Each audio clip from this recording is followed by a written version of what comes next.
So it's our second week of conference here at our Ocean Shala, and so nice to have everybody here. The conference for this week is on what are we studying and all that good stuff.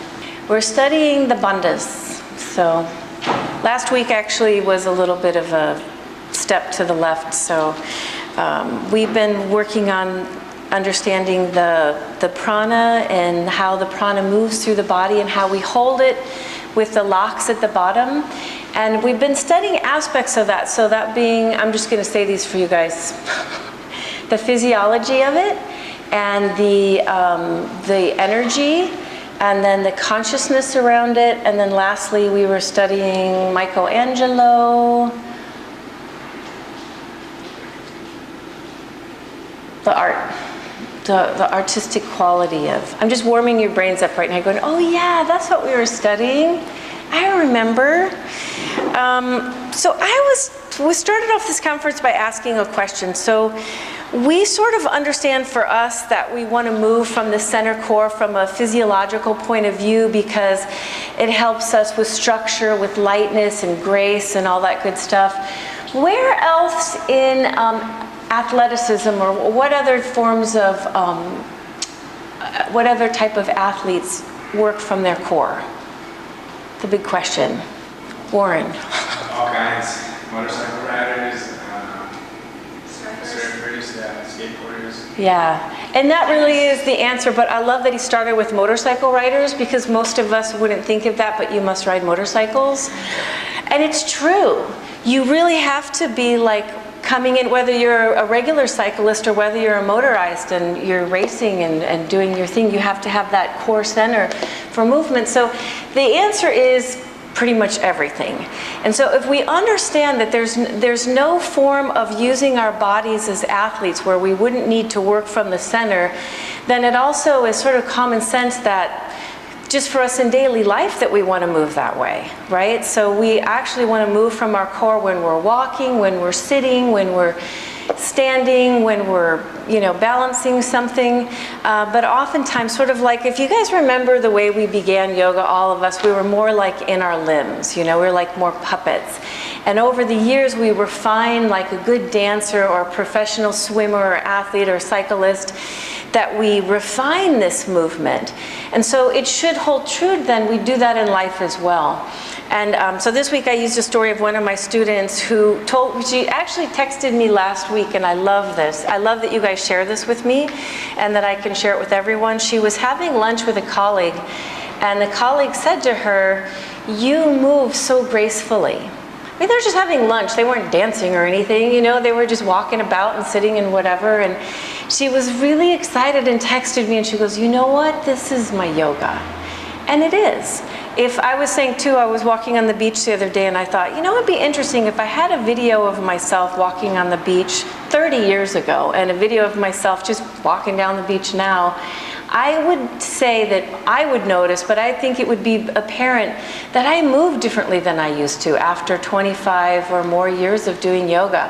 My form is different, I hold my frame differently, but I glide through my way of movement different as well. And that is for us, sort of the teachings today are about the Vitruvian man and how we see the importance physiologically of being engaged in our bandhas, and how we really do take it into our lives and we start to move in our lives and hold the two things that we've been studying is form and movement. That in our lives we have better form and we have better movement in how we do life. And that can be other sports and things as well too. So I was wanting to, as a teacher, always try to encourage you guys to grow and to become a better version of yourself physically, energetically, consciously, and for this to be your art form. And so one of the reasons we do conferences is for me to find ways to challenge you, for you to challenge yourself on your mat. And I don't have time today to read this, but I hope all of you out there that are following us start chapter 8 and read the very first page of chapter 8. And Deskachar talks about what yoga is really meant to do for us. And he said one of the things yoga is meant to do is challenge us and bring us to change and to help us to want to better ourselves in all the ways I just mentioned, not just physically. Obviously, we're going to get better form, we're going to be more flexible, but we're going to be more strong, but also that it's going to give us more energy and that it's going to switch our consciousness, you know, is one of the things we're working towards. So what I wanted to ask you guys to do today, in order to challenge yourself a little bit more in the bandhas and to challenge your form and your movement, is to think of your form within your movement. So Ashtangis do vinyasas.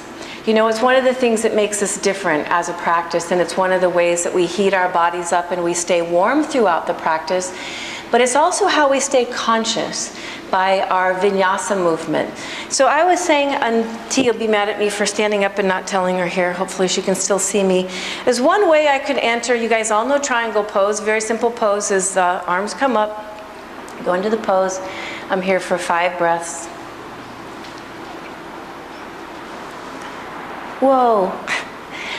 Is there any comments about my vinyasa entrance? Fine. There was no breath for sure. So let's try it again. So I'm gonna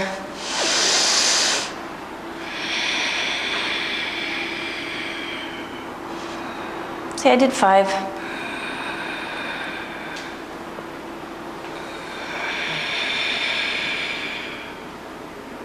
What did you notice that was different? I kind of did my arms wrong. Coach, what did I do different? To me, it looked like you moved your hips up more. Right, so I was a Vitrovian man, so I was pulling in from the center and I was reaching out into my limbs more. Did anyone notice I moved a little more slowly?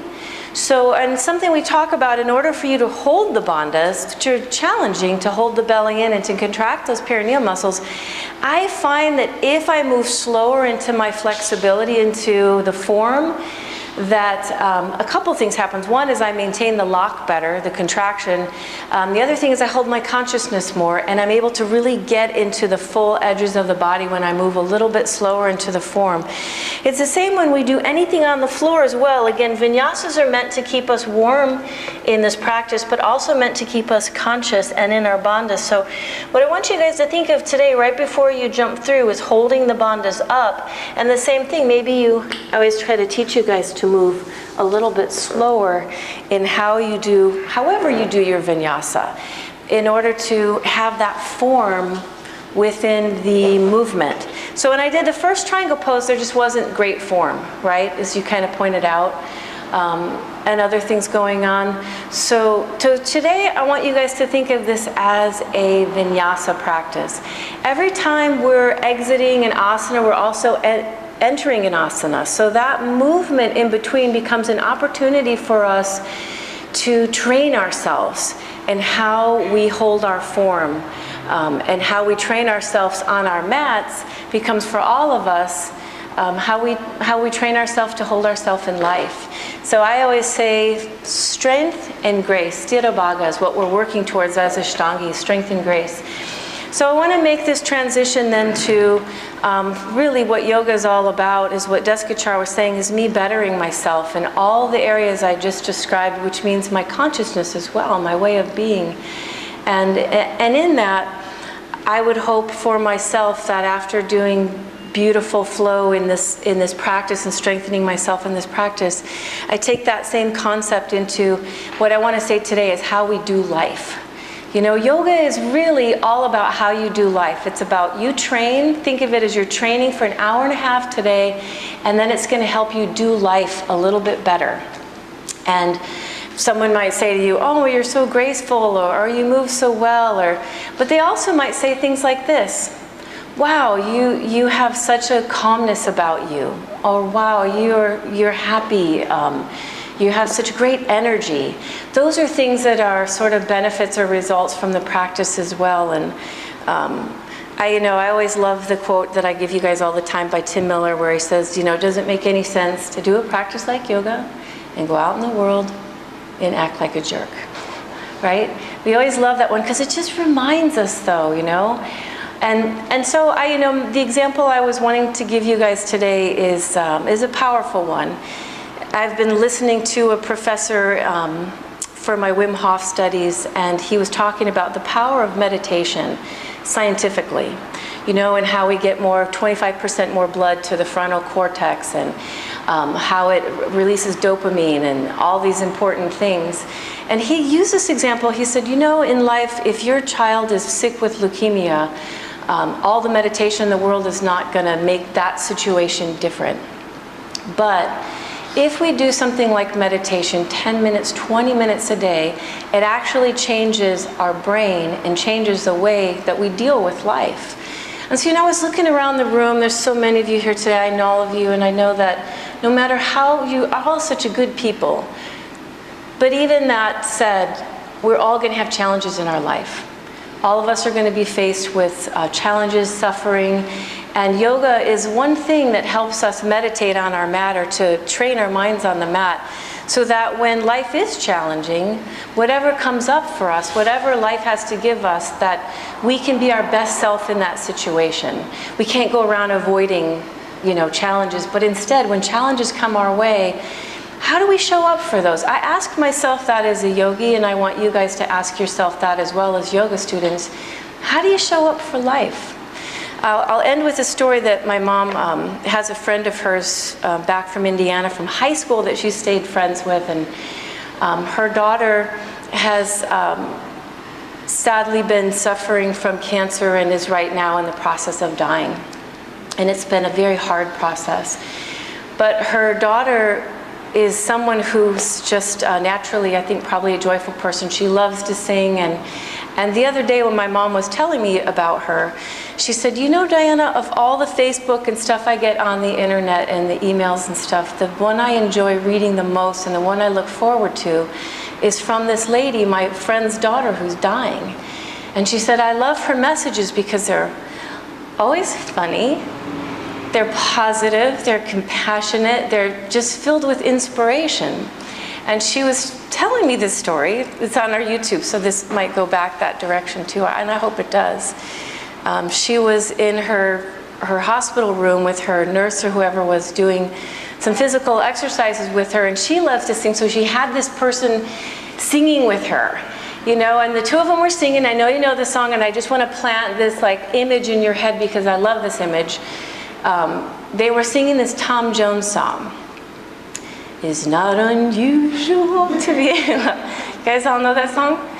It just, ever since my mom told me this story, it's been in my head, and I love that. It makes me laugh even when I think about, like, I was like, hey, what's Tom Jones doing these days? And they're like, oh, he's probably performing in Las Vegas this weekend. But I love that in the midst of dying, that she's joyful and she's bringing joy to other people's life and just living each moment she has right now to the best that she can. And I thought, what an inspiration on a path of someone who's dying, and yet all of us have that same opportunity every day of our lives. You know, I don't know what's going to happen to me this afternoon. You know, so what I do know is that every moment that I do have is very precious, and I have choices within each moment of how I do life. You know, despite the sufferings, you know, like they're always mixed together, the joys and the challenges. So I feel like my mom's friend is a beautiful teacher for all of us, and that yoga is a beautiful training ground for all of us to improve ourselves here in every single way, so that we go out and do life, we take our yoga with us, and we show up for everything as best as possible.